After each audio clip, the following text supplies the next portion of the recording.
Hoje, a gente vai conhecer a história do músico Tiny Tim. Por esse nome, com certeza absoluta vocês vão conhecer esse cara. Ele é bem mais famoso na gringa, e mesmo assim, ele ainda não é tão conhecido assim por lá, por ter sido famoso bem antigamente, e a maioria das pessoas da nova geração não conhecem. Porém, eu acho que muitos aqui já devem ter assistido Bob Esponja, mais especificamente o primeiro episódio desse desenho, Precisa-se de Ajudante. E por que eu tô falando especificamente desse episódio? Bom, no final dele é tocada uma das composições do Tiny Tim, a música Living the Sunlight, Loving the Moonlight. Muita gente só conhece esse artista por causa dela, incluindo eu, Turzinho Gameplays, que após ter escutado essa belíssima obra no desenho, foi atrás de mais música desse peculiar cantor, assim descobrindo a música mais famosa dele, Tiptoe Through the Tulips. E maravilhado por ter encontrado uma canção mais incrível do que a que tinha descoberto antes, ele decidiu usar ela como intro no seu deplorável canal no YouTube. Então, se tu não conhece as músicas do Tiny Tim pelo Bob Esponja, caso acompanhe meu canal há um certo tempo, saiba que você já escutou sim uma música dele. E bom, se mesmo com tudo isso você não sabe de quem eu tô falando, saiba que Tiny Tim é um cantor americano, tocador de ukulele e arquivista musical, que é famoso por causa do seu jeito único de cantar, usando a sua característica voz de falsete. Um artista que hoje é debatido se ele era um louco ou um gênio. E por mais que a maioria das suas músicas e as mais lembradas são bem felizes, a sua jornada nem tanto. Hoje a gente vai conhecer a história de Tiny Tim.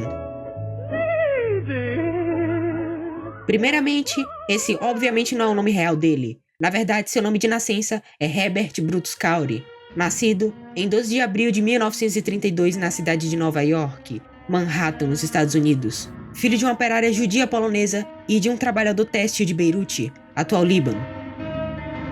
O seu pai, Brutus Cowdery, deu ao Herbert, quando ele tinha 5 anos de idade, um gramofone vintage e um disco de 78 RPM, de Beautiful Ohio, do Henry Burr. E o Tiny Tim ficou maravilhado. Ele ficou por horas escutando a canção, demonstrando um interesse por música que só iria aumentar com o passar dos anos. Aos seus 6 anos, ele começou a aprender sozinho a tocar violão. Mas esse não seria o seu único instrumento que ele iria aprender. Nos seus 11 anos, ele aprendeu a tocar violino e começou a fazer apresentações para os seus pais. Depois, aprendeu mandolim e o ukulele, um instrumento que iria virar o seu preferido e sua marca original. Um passatempo de Herbert que iria influenciar muito ele é suas idas à Biblioteca Pública de Nova York. Lá, ele lia sobre a história da indústria fonográfica e seus primeiros artistas de gravação. E esse interesse provavelmente é o que levaria ele a se tornar um arquivista musical, guardando diversos documentos de músicas antigas e estudando eles. Lá ele também pesquisava por partituras, para ele fazer cópias fotográficas e levá-las para sua casa para aprender. Um hobby que continuou por sua vida toda. E por mais que ele, desde cedo, já tenha demonstrado um grande interesse e talento pela arte musical, o mesmo não pode ser dito para os estudos. Ele estudava no colégio George Washington, onde era considerado um aluno medíocre e saiu da escola no 2º ano do ensino médio, tendo que aceitar fazer trabalhos braçais. Porém, não se preocupe, por mais que ele tenha desistido dos seus estudos muito novo, o seu interesse de verdade, a música, ainda iria levar ele ao topo. Mas claro que a gente tem sempre que começar devagar e do jeito que dá. No início dos anos 50, ele conseguiu um emprego como mensageiro no escritório de Nova York, da Metro-Goldwyn-Mayer Studios. Sim, a MGM, aquele estúdio mesmo que tem um leão na abertura. Nessa época, em meados de 1952, ele também descobriu sua incrível habilidade de cantar em falsete. Não esse falsete. Em uma entrevista de 1968, no The Tonight Show, ele disse que descobriu essa habilidade ao escutar rádio e cantar junto. Em outra entrevista, dessa vez de 1969, ele disse que estava escutando o artista Rudy Valley cantar em falsete. Ele disse que foi algo como uma revelação. Então, maravilhado com a indústria do entretenimento por causa do seu emprego na MGM, ele decidiu participar de um show de talentos local, onde cantou a música You Are My Sunshine no seu estilo de falsete que ele descobriu há pouco tempo. Depois disso, ele começou a se apresentar em diversas discotecas amadoras, com diversos nomes como Texarkana's Text, Judas K. Foxglove, Vernon Castle e Emmett Swink. E nessa época, surgiu a filosofia do Tiny Tim que ele levou para a vida toda. E não só isso, mas também foi nessa época que veio o seu estilo visual marcante. Nessas apresentações, ele se apresentava com roupas brilhantes e, depois de ver um pôster antigo de Rudolph Valentino com cabelo longo em meados de 59, ele deixou seu cabelo crescer até seu ombro. Well, I had this long hair going back to 54, 53, well, 54 really, in the white face makeup, before the Beatles, before Kiss, before the Rolling Stones came on the scene. And I had part of it was for show business. The other part was for finding myself. I certainly wasn't good looking, and I liked to appeal to the women. And so I didn't want to have the nose cut off because I was afraid of operation. E também começou a passar maquiagem na sua cara, para deixar ela mais pálida do que sua cor de pele natural. Praticamente ele iniciou essa moda entre os artistas muito antes do Kiss. E tudo isso com seu jeito de cantar foi para se destacar da multidão de outros artistas. Um estilo que surgiu nessa época e que ele iria manter pelo resto de sua carreira. I went into a talent night down in Greenwich Village in New York, and among 10 contestants, who were singing straight, "I'm gonna live till I die," I came on with, "You are my sunshine," and a different sound brought the house down, and I knew that I had something. Really? And so it was a matter of finding myself through appearance, through voice, try to be original. Originality is the key to success. Mas, por outro lado, isso fez ele parecer estranho. E não que ele já não fosse antes. Desde pequeno, ele sempre foi considerado a criança esquisita da vizinhança. E até sofria bullying por isso. Então, quando sua mãe viu sua repentina mudança de aparência, ela ficou abismada. Achou que o Herbert tinha enlouquecido de vez. Assim, levando ela a querer levar o seu filho a um psiquiatra no hospital de Belleville. Mas, felizmente, seu pai interviu e isso felizmente nunca aconteceu. Em 59, ele se apresentou com o pseudônimo de Larry Love, The Sing Canary, no Herbert Museum e Live Flea Circus, no Times Square de Nova York.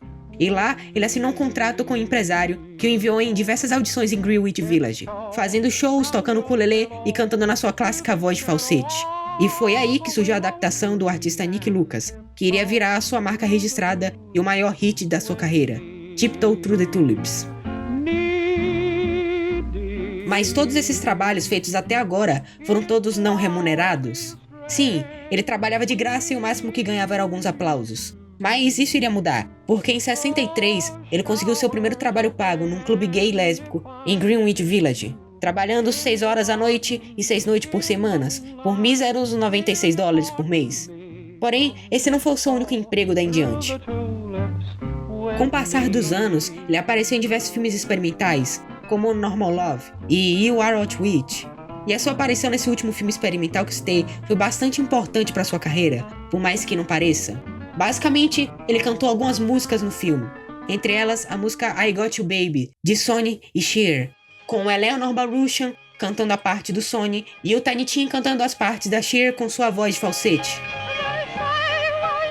Essa canção levou ele a aparecer no programa de comédia Rowan and Martin's Laugh In. Eles estavam apresentando novos talentos e o Herbert foi um deles, sendo essa a sua primeira aparição na televisão. E é aqui onde a aura de estranheza do Tiny Tim fica bem mais evidente. Ele aparece no programa com seu longo cabelo, sua maquiagem na cara branca e segurando a sacola. E dentro dela, ele tira o seu ukulele. As pessoas começam a bater palmas, mas rapidamente essas palmas se transformam em risadas, quando Tiny Tim começa a cantar uma mistura das músicas A Tisket e a Tasket e On the Good Cheap Lollipop. Ninguém sabia se ele estava zoando ou não. Os apresentadores ficaram até desconfortáveis. Ninguém levava ele a sério. Por muito tempo, até os jornalistas discutiam se isso era um personagem ou não. Porém, isso não impediu ele de subir ao topo. Na verdade, isso só fez ele ficar mais único ainda. E pouco tempo depois dessa aparição, o Tiny Tim iria lançar o seu primeiro álbum. Em 1968, ele lançou o God Bless Tiny Tim, o álbum mais importante que ele fez, porque nele está presente a versão orquestrada de Tiptoe Through the Tulips, a música que alavancou a sua carreira para as estrelas depois de ser lançada como single. Essa foi a música que fez ele sair de um cara estranho que era só convidado para shows de televisão para ser feito de palhaço enquanto todos riam, para ele virar um dos cantores mais populares do ano de 1968. Esse álbum também tinha a música Live in the Sunlight, Love in the Moonlight, a versão do Tiny Tim da música de Maurice Chevalier. Essa iria ficar bem mais famosa no futuro, por aparecer no episódio do Bob Esponja que eu citei antes. Mas enfim, eu acho que uma das coisas que vocês perceberam é que o Tiny Tim geralmente regrava músicas já existentes na sua voz de falseto. Isso é porque o que ele quer trazer é as músicas boas do tempo dele. Precisamos lembrar que ele, além de cantor, é também um arquivista musical, que tem muitos conhecimentos sobre canções antigas e uma grande paixão por elas. Isso certamente iria influenciar muito seu trabalho. But where I'm concerned, all I'm trying to do is get some of the great old songs back again. I say today's music is good, never as great as the great songs even before, in the 40s, before the 40s. At that time, they had great melodies. And of course, they still have good melodies today, but not as great as the ones in that time. Outro motivo, não só para ele regravar canções antigas, mas para fazer músicas em geral, é a religião. A questão da religião com Tiny Tim é algo bem delicado e algo que influenciou muito a sua vida pessoal. E eu acho que agora é um bom momento para falar sobre isso, até porque é algo que não pode só ser simplesmente ignorado. Religion is very important to you, obviously. Well, that religion, as Jesus Christ, this is only my opinion, that God is not a good God. Right now, it's my opinion, he is an angry God. He is a God filled with anger and wrath and ready to push the button. He is angry at this world so much because they fornicated before marriage. They have used the birth control pill. They have used condoms in school. They said it's all right to do this and that before marriage. They said that abortions can go. The rich have had great times and committed adulteries on their wives while the poor are starving in ghettos and everywhere. So this is not a pleasant God. He is an angry God. Bom, apesar do Herbert ter alguns ideais muito belos, ele ainda tinha imagens extremamente definidas de como a mulher deveria ser, como ela deveria se comportar e se apresentar, como ela deveria agir no relacionamento. A mulher para ele era um ser absurdamente puritano, o que levou ele a se encontrar com mulheres muito mais jovens do que ele. All my songs, I always go in a dream world and I think of young, beautiful angels about 19 years old. Always in a different world, singing to them and then going on to another dream. Uma delas é a que seria a sua primeira esposa, Victoria Bandiger, uma adolescente que ele conheceu quando ela tinha apenas 16 anos. E eu não estou aqui para julgar absolutamente nada. Estou apenas apresentando os fatos e vocês tiram as suas próprias conclusões. Mas o fato é que o Tiny Tim conheceu essa menina, que ele gostava de chamar de Miss Vicky, quando ele estava com seus 37 anos. Isso foi muito importante para sua carreira, porque em 7 de dezembro de 69, um ano após seu primeiro hit, ele se casou com a Miss Vicky quando ela tinha 17, ao vivo no programa do The Tonight Show, estrelando Johnny Carson. Essa foi a primeira vez que alguém se casou ao vivo na televisão. Nesse dia, o programa bateu um recorde com 40 milhões de pessoas assistindo o show ao mesmo tempo. Até hoje, esse recorde é extremamente difícil de ser quebrado nos dias de hoje, e foi um grandiosíssimo marco na época. Mas eu espero que você tenha lido bem direito o título. Até agora, a história dele foi bem superadora. Apesar das pessoas chamarem o Tiny Tim de estranho e ele ser feito de bobo nos programas, ele sempre seguiu com força e determinado, e conseguiu um hit nacional e o tão desejado reconhecimento. Mas se eu tô falando que a história é triste, é porque tem motivo. Os anos de 1968 com seu hit Tiptoe Through the Tulips e 69 com seu casamento na TV foram um pico de sucesso da sua carreira. A partir daqui, ele nunca mais iria conseguir retomar sua fama. Ele continuou fazendo shows, mas mesmo assim não era como antes, ia só decaindo. O hit que ele conseguiu emplacar realmente foi só essa canção, e todos nós sabemos que um artista não vive só de uma música. E não é como se o trabalho dele tivesse ficado ruim. Ele lançou diversos álbuns com extrema variedade musical, com músicas de diversos gêneros como rock. E não só cantando em falsete, ele tinha uma voz absurda, conseguia cantar tanto em tons graves quanto agudos, e ainda cantava bem. Parecia duas pessoas no mesmo corpo. E além dessa queda em popularidade, a sua vida pessoal também não estava muito boa. A Miss Vicky e o Tiny Tim tiveram uma filha juntos, chamada de Tulip Victoria, em 1971. Mas eles se divorciaram 3 anos depois do nascimento dela. She said, well, my name is Victoria something, and she explained her name. And it wasn't until about 5 minutes in the conversation I realized she was Miss Vicky. And she talked to me about your daughter, Tulip, and about the fact that you weren't there for Tulip, to help Tulip be raised. You weren't there financially, and that she felt she had been put through an awful lot in life. And I said to her, well, you know, did you get any benefits out of it? And she said, yes, I guess I met a lot of people that I wouldn't have met before. Were you abusive during that marriage at all? I only once was trying. I could have lost my temper and hit her once. That might have been 73, but that was because before we married, she knew what Jesus Christ meant. I didn't believe in cheating. I didn't believe in anything of fooling around. She was fooling around with me in 71. She left me in 72 with a male model. She left me, there was a letter from somebody in Bermuda, some man she met when we played there, who wrote to her without my knowing, and she had committed adultery before the marriage. I think I was a little justified. The woman committed adultery on me, and I still wouldn't divorce her because I don't believe in divorce. She got a divorce because the state of Jersey gave it to her in 1977 when I couldn't afford to come up there. E esse divórcio fez com que o Tiny Tim mal conhecesse a filha direito. So, with the exception of a few times, I've never really seen her. That's too And when I do see her, it's very tight because I cannot communicate with her and I cannot force myself. So if she doesn't, if no one breaks the ice, it's a tough situation. Depois desse casamento, ele teve outro com uma mulher muito mais nova do que ele, a Jane Alves, ou Miss Jane, como ele chamava, em 1984. E bom, a sua fama continuou em declínio, mas mesmo assim o Tiny Tim ainda se manteve forte, e sempre cantando, se apresentando em diversos lugares, não importa a situação. Depois do seu divórcio com a Miss Jane em 1995, ele encontrou outra moça, e se casou com ela no mesmo ano, a Susan Mary Gardner, ou Miss Sue, no que provavelmente foi seu relacionamento mais estável em muito tempo. Mas apesar desse relacionamento até que saudável, além da fama dele estar decaindo, a sua saúde também estava. Ele foi diagnosticado com diabetes, e seus médicos recomendaram que ele não se apresentasse. Mas como eu disse, ele continuou com sua paixão até o final e ignorou completamente os médicos. No ano seguinte, em 28 de setembro de 1996, ele sofreu um ataque do coração quando começou a cantar num festival de ukulele em Mountain View, Massachusetts. Ele foi hospitalizado no centro médico local por aproximadamente 3 semanas e novamente foi avisado para não se apresentar por causa da sua saúde. Porém, ele só ignorou os avisos de novo.